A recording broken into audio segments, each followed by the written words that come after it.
Hi, welcome to NPA Teaching.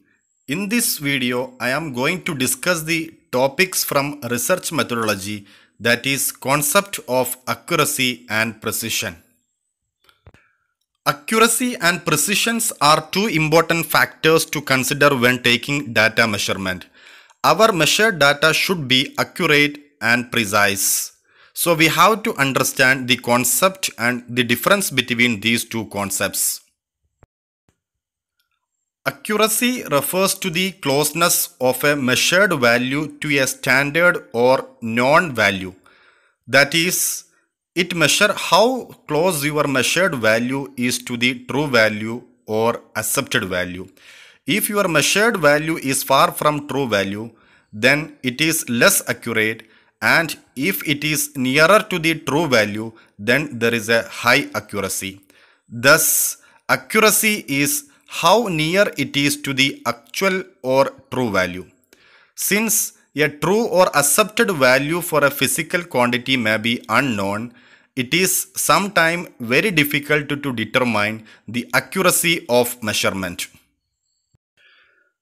The term precision is used to describe how close the measured value are to each other. That is, it measures how closely two or more measurements agree with the other. In repeated sampling or survey, if you obtain the similar result, then it shows high precision or it is precise. A measurement which is highly reproducible tends to give value which is very close to each other. It is how your results are consistent when measurements are repeated. Precision is sometimes referred to as repeatability or reproducibility.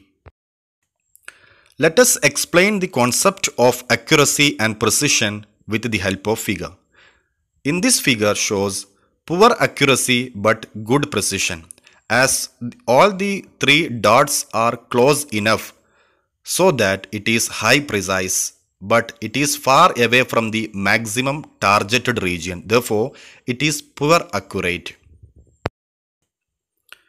But this figure shows poor accuracy and poor precision, as all the dots are neither nearby nor the maximum targeted region. Therefore, it has poor accuracy and poor precision. The last figure shows good accuracy and good precision, as all the three dots are close to maximum targeted score. That's why it is accurate, and also all the three dots are close to each other. That's why it is more precise. Therefore, this figure shows high precision and accuracy. I hope you understood the concept of accuracy and precision and difference between these two. If you are not subscribed my channel, kindly subscribe to get updated video by clicking subscribe button. I wish you all the best and see you in the next video. Thank you.